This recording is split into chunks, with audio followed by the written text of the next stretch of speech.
امریکہ اور ایران کے درمیان کشیدگی ایک بار پھر بڑھ گئی ہے۔ امریکی صدر ڈونلڈ ٹرمپ کا کہنا ہے کہ آبنہ ہرمز میں ایک ایرانی کارگو جہاز کو قبضے میں لے لیا گیا ہے۔ امریکہ کے مطابق یہ جہاز ناکہ بندی کی خلاف ورزی کر رہا تھا۔ ایران نے اس اقدام کو بحری غزہ کی قرار دیتے ہوئے خبردار کیا ہے کہ اس کا جواب دیا جائے گا، اور یہ بھی کہا ہے کہ امریکہ مذاکرات میں سنجیدہ نہیں۔ لیکن اس کے باوجود پاکستان میں مذاکرات کے اگلے دور کی تیاری جاری ہے اور اسلام آباد میں سیکیورٹی سخت کر دی گئی ہے۔ تو کیا امریکہ اور ایران کے درمیان مذاکرات ہوں گے یا جنگ دوبارہ شروع ہو جائے گی؟ یہی ہماری آج کی ٹاپ سٹوری ہوگی۔ میں ہوں غضنفر حیدر اور آپ دیکھ رہے ہیں BBC نیوز اردو کا پروگرام جہانما۔ پروگرام میں آگے چل کے دیکھیے گا۔ چین میں ایک غیر معمولی منظر، بیجنگ میں ہونے والی میراتھن میں انسان نہیں بلکہ ہیومنائڈ روبوٹ سب سے آگے نکل گئے۔ اور مصنوعی ذہانت یا AI کے ایک نئے ٹول میتھوس کے بارے میں خدشات، بعض ماہرین اسے عالمی بینکاری نظام کے لیے خطرہ سمجھتے ہیں۔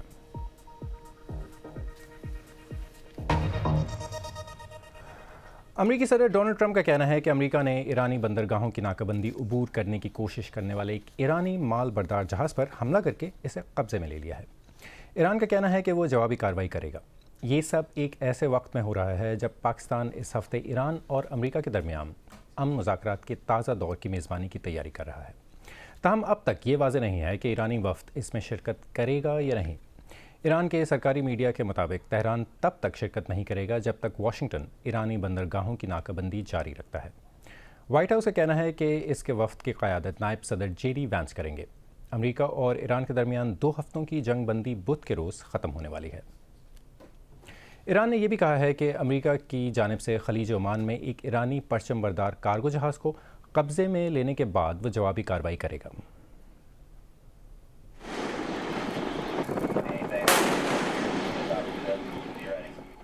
امریکی فوج کا کہنا ہے کہ اس نے جہاز پر متعدد فائر کیے جس سے اس کا انجن ناکارہ ہو گیا۔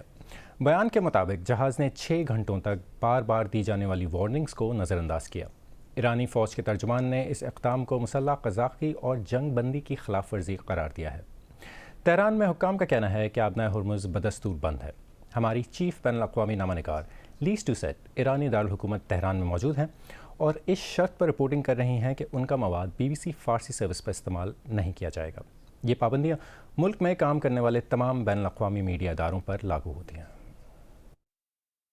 دنیا کے سب سے فیصلہ کن میدان جنگ یعنی آبنہ ہرمز میں اس وقت غیر معمولی خاموشی ہے۔ یہاں پھنسے ہزاروں جہازوں کو ایران کی جانب سے اس گزرگاہ کو کھولنے اور امریکہ کی جانب سے ایران کی بحری ناکہ بندی ختم کرنے کا انتظار ہے۔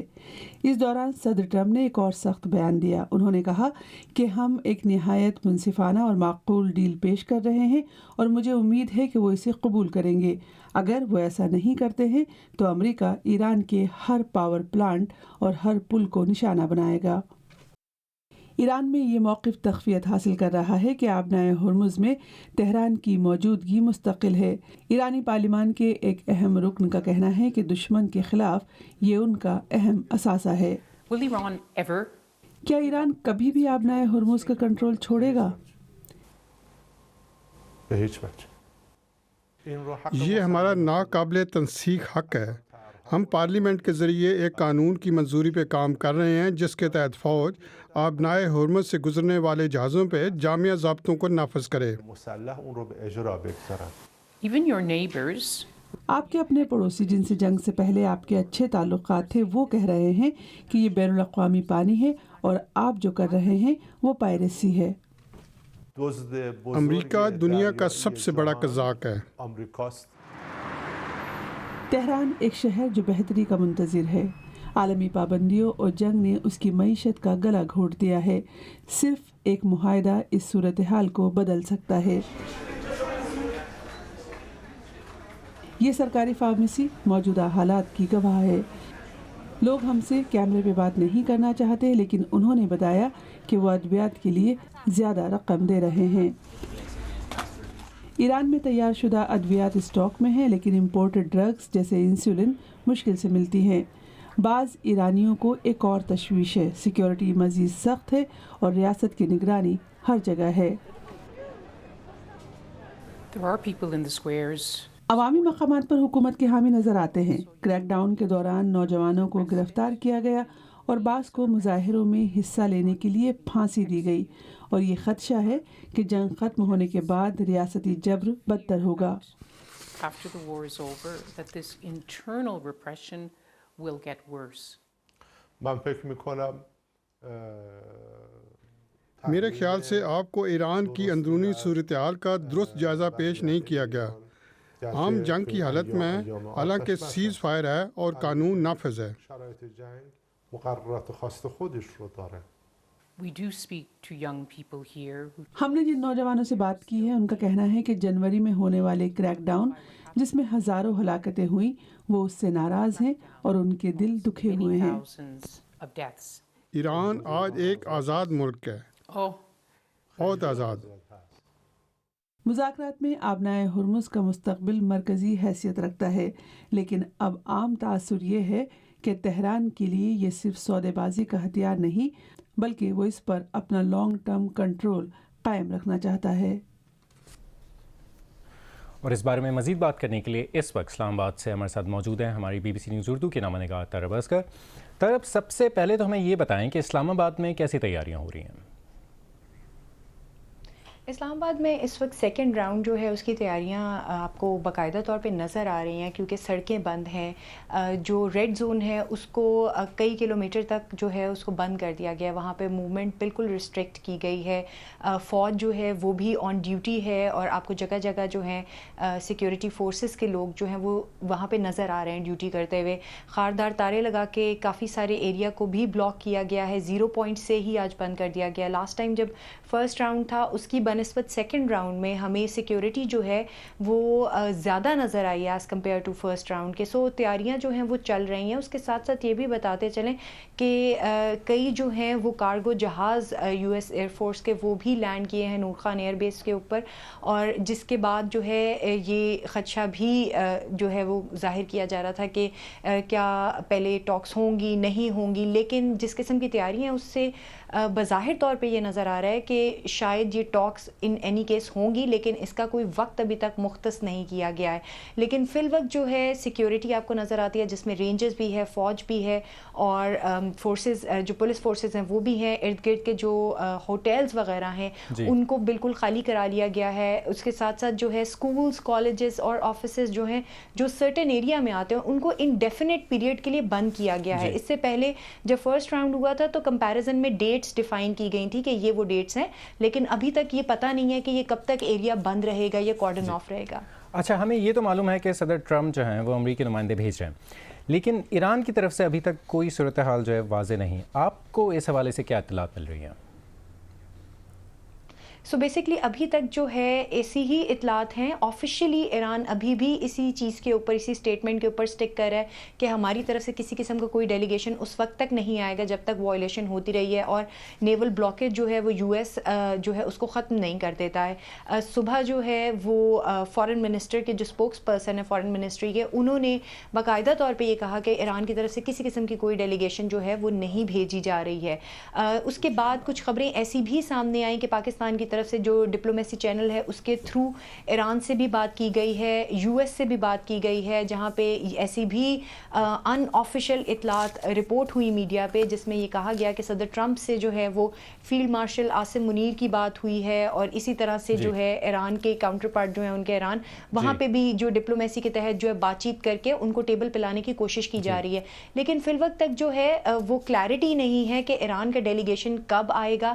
ایکسپیکٹڈلی ابھی بھی جو میڈیا رپورٹس بتا رہی ہیں وہ یہی بتا رہی ہیں کہ کل کے دن میں شاید وہ آ سکتے ہیں۔ کاش کہ ہمارے پاس زیادہ وقت ہوتا۔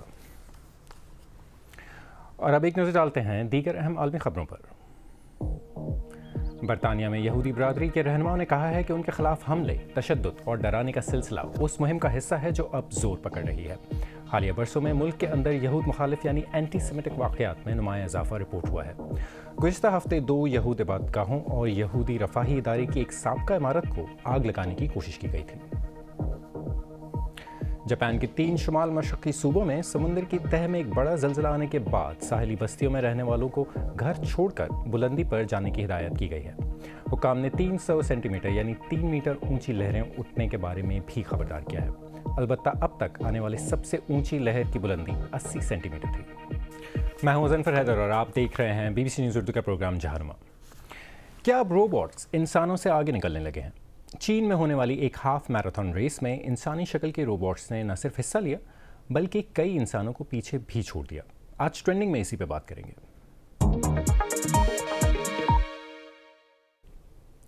یہ صرف ایک ریس نہیں بلکہ ٹیکنالوجی کی دنیا میں تیزی سے بدلتی ہوئی حقیقت کی ایک جھلک ہے۔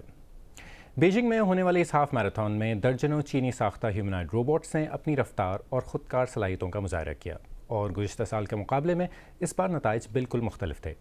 پچھلے سال زیادہ تر روبوٹس ریس مکمل کرنے میں ناکام رہے تھے، لیکن اس بار کئی روبوٹس نہ صرف ریس مکمل کرنے میں کامیاب ہوئے بلکہ کچھ نے پیشہ ور ایتھلیٹس کو بھی پیچھے چھوڑ دیا۔ جیتنے والا روبوٹ چینی ٹیکنالوجی کمپنی آنر نے تیار کیا اور اس کا وقت انسانی ریکارڈ سے بھی تیز رہا۔ اس سال اس مقابلے میں 100 سے زائد ٹیموں نے حصہ لیا، جبکہ گزشتہ سال یہ تعداد صرف 20 تھی، جو اس شعبے میں تیز رفتار پیش رفت کی نشاندہی کرتی ہے۔ 21 کلومیٹر طویل اس ہاف میراتھن میں 12,000 انسانی رنرز نے بھی شرکت کی جو روبوٹس کے ساتھ ساتھ دوڑے۔ دلچسپ بات یہ ہے کہ تقریباً نصف روبوٹس نے ریس خودکار انداز میں مکمل کر لی۔ جیتنے والے روبوٹس نے 50 منٹ اور 26 سیکنڈ میں ریس مکمل کی اور کئی انسانی رنرز کو 10 منٹ سے زیادہ کے فرق سے پیچھے چھوڑ دیا۔ یہ کارکردگی انسانی دوڑ کے عالمی معیار سے بھی آگے ہے۔ ماہرین کے مطابق یہ پیش رفت صرف کھیل تک محدود نہیں، یہ روبوٹس مستقبل میں خطرناک کاموں، صنعتوں اور حتیٰ کہ میدان جنگ میں بھی استعمال ہو سکتے ہیں۔ چیٹ باٹ یا مصنوعی گفتگو کرنے والے نظام بنانے والی کمپنی کلاڈ نے اپنے جدید ترین مصنوعی ذہانت کے نظام میتھوس کو عوام کے لیے جاری کرنے سے روک دیا ہے، کیونکہ یہ نظام روزمرہ استعمال میں آنے والے تقریباً تمام سافٹ ویئرس کو کھولنے اور ان میں موجود کمزوریوں کو ظاہر کرنے کی صلاحیت رکھتا ہے۔ ہمارے سائبر امور کے نامہ نگار جو ٹائڈی کی رپورٹ عمر آفریدی کی زبان۔ AI چیٹ باٹ کلاڈ کی خالق اینتھروپک نے، جس نے اپنی مؤثر مارکیٹنگ کے لیے شہرت حاصل کی، اب اپنے نئے AI ماڈل میتھوس کی وجہ سے سائبر سیکیورٹی کی دنیا میں ہلچل مچا رکھی ہے۔ کمپنی کے مطابق اس میں دنیا کے بہترین ہیکر کی مہارتیں یکجا ہیں۔ یہ روزانہ بنیادوں پر ہمارے زیر استعمال ہر طرح کے سافٹ ویئرز اور سسٹمز میں موجود خامیوں کی، جنہیں بگز کہا جاتا ہے، نشاندہی کر سکتا ہے۔ ڈر یہ ہے کہ اگر یہ ماڈل غلط ہاتھوں میں چلا جائے یا صحیح طور پر کام نہ کرے یا پھر بغاوت پر اتر آئے تو کئی شعبوں میں بڑے پیمانے پر ڈیٹا بریچ یا سائبر اٹیکس کا باعث بن سکتا ہے۔ ہمیں اسے بہتر طور پر سمجھنے کی ضرورت ہے، کمزوریوں کو سمجھنا اور جلد سے جلد دور کرنا پڑے گا، کیونکہ نئی دنیا تو ایسی ہی ہوگی۔ اینتھروپکس نے ٹیک کی دنیا کی 40 بڑی کمپنیوں کو دعوت دی ہے کہ قبل اس کے کہ اسے عوام کے لیے ریلیز کیا جائے، وہ اس بات کو یقینی بنا لیں کہ ان کے اپنے سسٹمز بالکل سیکیور ہیں۔ زیادہ ہیجان اور خوف اینتھروپک کا اپنا پیدا کرتا ہے۔ ناقدین کہتے ہیں کہ یہ ایک مارکیٹنگ اسٹریٹجی ہے جسے بڑی ٹیک کمپنیاں نئے AI ٹول کے بارے میں دلچسپی بڑھانے کے لیے استعمال کرتی ہیں۔ شاید میتھوس نے بھی ایسا ہی کیا ہو، مگر ماہرین سیفٹی پر زیادہ دھیان کا خیر مقدم کرتے ہیں۔ کافی عرصے سے ہم نے AI ماڈلز میں نمایاں اصلاحات دیکھی ہیں۔ یہ بھی ایک بہت بڑی پیش رفت ہے اور یہ یاد دہانی کرواتی ہے کہ ہمیں کئی اداروں میں سائبر ڈیفنس کو جدید تر بنانا ہوگا۔ یاد رکھیں، آپ نے گھبرانا نہیں ہے، بس سائبر سیکیورٹی کو ٹھیک ٹھاک رکھنا ہے۔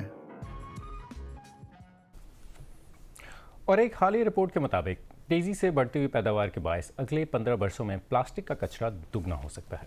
ہر سال لاکھوں ٹن پلاسٹک خشکی، دریاؤں اور سمندروں میں پہنچ رہا ہے۔ ایسے میں سوال یہ ہے کہ مقامی سطح پر کام کرنے والے افراد اور ان کے طریقہ کار کیا اس مسئلے سے نمٹنے میں مددگار ثابت ہو سکتے ہیں؟ ایمان محمد کی یہ رپورٹ پیش کر رہے ہیں جاوید سومرو۔ پلاسٹک آلودگی ہر جگہ تیزی سے پھیل رہی ہے، یہاں تک کہ جن ممالک میں پلاسٹک کے استعمال پر کچھ پابندیاں ہیں وہ بھی اس پر قابو پانے میں مشکل کا شکار ہیں۔ پیو چیریٹیبل ٹرسٹ کی ایک حالیہ رپورٹ میں کہا گیا ہے کہ 2040 تک پلاسٹک کا کچرا دگنا ہو سکتا ہے۔ 2025 میں 130 ملین ٹن سے بڑھ کر 2040 میں 280 ملین ٹن۔ اگر پلاسٹک کا عالمی نظام ایک ملک ہوتا تو یہ 2040 تک گرین ہاؤس گیسوں کا اخراج کرنے والا تیسرا سب سے بڑا ملک ہوتا۔ محققین کا کہنا ہے کہ پلاسٹک میں 16,000 سے زیادہ کیمیکل ہو سکتے ہیں، ان میں سے ہزاروں خطرناک ہیں اور ماحول میں داخل ہو سکتے ہیں۔ یہ سمندر کے گہرے ترین حصوں میں پائی گئی ہے اور یہاں تک کہ آرکٹک میں برف کے ساتھ فضا سے بھی گرتی ہے۔ اور اس کا اثر صرف بیرونی دنیا پر ہی نہیں ہے، پلاسٹک ہمارے جسموں کو بھی نقصان پہنچا سکتی ہے اور زندگی کے ہر مرحلے پر انسانی صحت کو متاثر کر سکتی ہے۔ پلاسٹک کی پیداوار اس کی صفائی کے نظام سے زیادہ تیزی سے پھیل رہی ہے اور صرف ریسائکلنگ سے اس مسئلے پر قابو نہیں پایا جا سکتا۔ بدقسمتی سے صرف مخصوص قسم کی پلاسٹک کو جیسے کہ مشروبات کی بوتلیں وغیرہ آسانی سے ریسائیکل کی جا سکتی ہیں، جبکہ دیگر اقسام کی پلاسٹک جیسے پیکیجنگ، پلاسٹک کے تھیلے اور کینڈی کے ریپرز کو بہت کم ہی ریسائیکل کیا جاتا ہے۔ زیادہ تر پلاسٹک کو صرف چند مرتبہ ہی ریسائیکل کیا جا سکتا ہے، جس کے بعد پلاسٹک کا معیار بہت خراب ہو جاتا ہے۔ محققین پلاسٹک کی پیداوار میں بڑے پیمانے پر کمی، پلاسٹک کو ری سائیکل اور دوبارہ استعمال کرنے کے طریقہ کار میں بہتری اور فضلے کی صفائی کے نظام میں سرمایہ کاری بڑھانے پر زور دے رہے ہیں، اور پوری دنیا کی کمیونٹیز مختلف اقدامات کے ذریعے اس مسئلے سے لڑنے کے لیے سرگرم عمل ہیں۔ ان میں سے ایک انڈونیشیا میں پروجیکٹ اسٹاپ ہے۔ وہ پلاسٹک کو دریاؤں اور سمندروں تک پہنچنے سے روکنے کے لیے کام کرتے ہیں۔ ہمارے کام شروع کرنے سے پہلے 10% کمیونٹی کو کچرے کی کلیکشن کی سہولت حاصل تھی۔ ہم نے اسٹاپ نامی اس پروجیکٹ میں 3 طریقے استعمال کیے ہیں۔ پہلا، ہم نے صفائی سے متعلق قوانین اور اصول بنانے میں مقامی حکومت کی مدد کی۔ دوسرے، ہم نے کچرا اٹھانے کے لیے آپریشن شروع کیا جس کے لیے مضبوط نظام اور سہولیات بنائیں، اور تیسرا یہ کہ کمیونٹی کے رویے کو بدلنے پر کام کیا۔ ہم شعبہ صحت کے ساتھ مل کر لوگوں کو کچرا صاف کرنے کی اہمیت سمجھاتے ہیں۔ ہم لوگوں کے گھروں تک جاتے ہیں اور سوشل میڈیا استعمال کرتے ہیں۔